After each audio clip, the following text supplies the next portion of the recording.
الف کے ساتھ ملا کر پڑھا ہے، الف سے پہلے زبر ہے، یہ حروف مدہ بن گیا، یہ بھی الف سے پہلے زبر ہے۔ اکثر لوگ اس میں غلطی کرتے ہیں۔ یہاں پر ہم نے کیا بات کا خیال رکھنا، یہ جو اوپر سرکل آ رہا ہے نا، یہ گول سا دائرہ آ رہا ہے، جب یہ آ جائے تو ہم کیا کریں گے، بی احد۔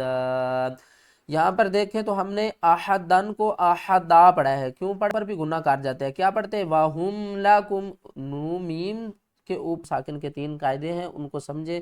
میم کے اوپر غنہ کب کرنا ہے، میم کو ظاہر کب کرنا ہے، کس طرح پڑھنا ہے، ان 3 قاعدے۔ ہم کسی بھی ورڈ کو ساکن کرتے ہیں، کسی بھی حرف، لاسٹ حرف کو ساکن کرتے ہیں، تو ہم کیا کرتے ہیں، اس کے اوپر ایک اور قاعدہ بھی اپلائی ہو رہا ہے۔ وہ کون سا ہے، وہ ہے اقلاب کا۔ نون ساکن، یہ ہے نون ساکن، اور یہ ہے تنوین۔ تنوین کسے کہتے ہیں، 2 زبر، 2 زیر، 2 پیش کو، اور اقلاب کا مطلب ہوتا ہے بدلنا۔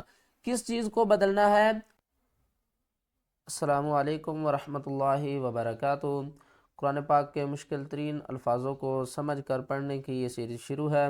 اگر آپ قرآن پاک کو آسان تجوید کے ساتھ گھر بیٹھ کر پڑھنا چاہتے ہیں، اپنی غلطیوں کو درست کرنا چاہتے ہیں، تو ہمارے ساتھ شامل ہو جائیے، انشاءاللہ آپ کی تجوید درست ہو جائے گی۔ آج ہم سورۃ الکہف کے مشکل ترین الفاظوں کو پڑھنا سیکھیں گے۔ یہ ایک آیات ہے، یہاں پر دیکھیں تو یہ نون کے آگے الف کے اوپر یہ گول سرکل آ رہا ہے، تو اس کا کیا میننگز ہے، اس کو کس طرح پڑھنا ہے، آج میں اس کے بارے میں آپ کو مکمل بتاؤں گا۔ اور اس کے بعد یہاں پر 2 قاعدے اپلائی ہو رہے ہیں۔ یہاں پر اس کو کس طرح واو کو پڑھنا ہے، اکثر لوگ غلطی کر جاتے ہیں، آگے تو آ رہا ہے اور اس کے بعد یہاں واو کے اوپر وقف کرنا ہے یا نہیں کرنا، کس طرح کرنا ہے، آج کے اس ویڈیو میں آپ کو اس کے بارے میں مکمل گائیڈ کروں گا۔ چلیں سبق شروع کرتے ہیں، غور سے سنیے گا۔ اعوذ باللہ من الشیطان الرجیم، بسم اللہ الرحمن الرحیم۔ سب سے پہلے ہم الف کو پڑھتے ہیں اور اس کے بعد ہم واو کو پڑھیں گے۔ یہاں پر دیکھیں اس کے ہجے ہم نے کس طرح کرنے ہیں، لام کھڑا زبر لا، کاف کو نون کے ساتھ ملا کر پڑھیں گے، کاف نون زیر کن، نون مشدد کے اوپر ہمیشہ گنہ ہوگا، کاف نون زیر کن، لاکن نون زبر نہ، لاکن۔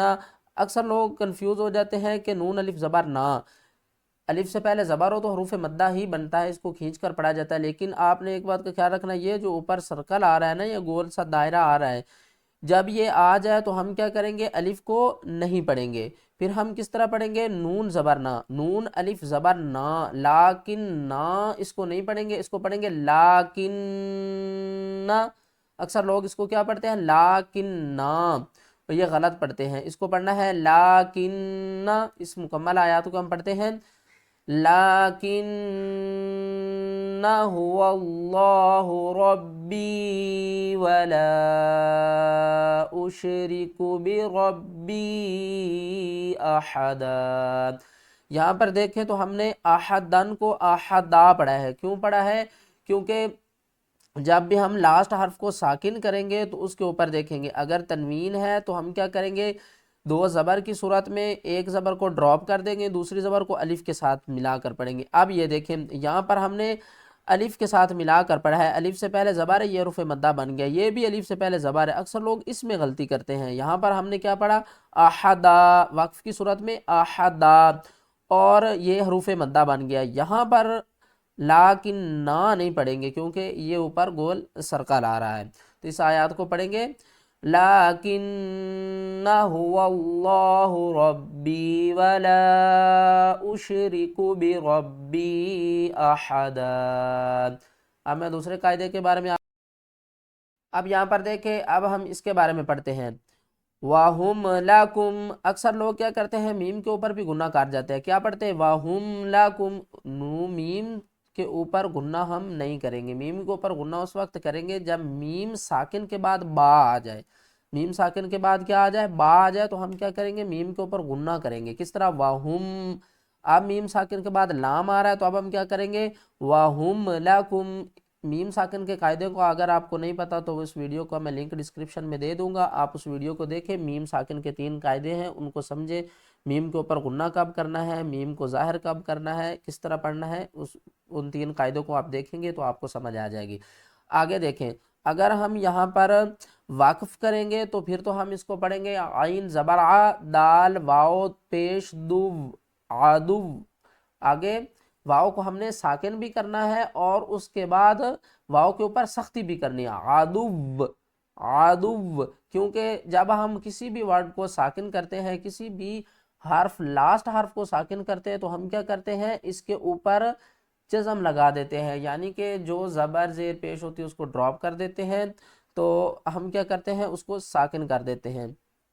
تو اب ہم کیا کریں گے، اس کو ساکن کریں گے، تنوین کو ہٹا دیں گے عدو۔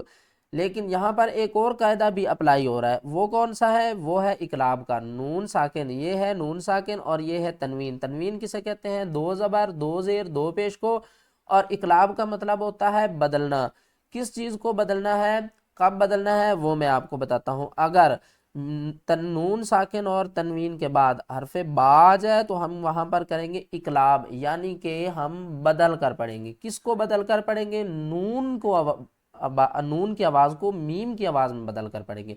یہاں پر اگر یہ قاعدہ نہ ہوتا تو کس طرح بنتا، ادون، لاسٹ میں کس کی آواز آ رہی ہے، نون کی، ادون۔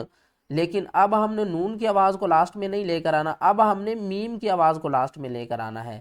یہاں پر ہم اس کو پڑھیں گے واو دو میم پیش دم عدوم، واو دو پیش وم عدوم، اس کو عدوون نہیں پڑھیں گے، وَهُمْ لَكُمْ عَدُوٌّ۔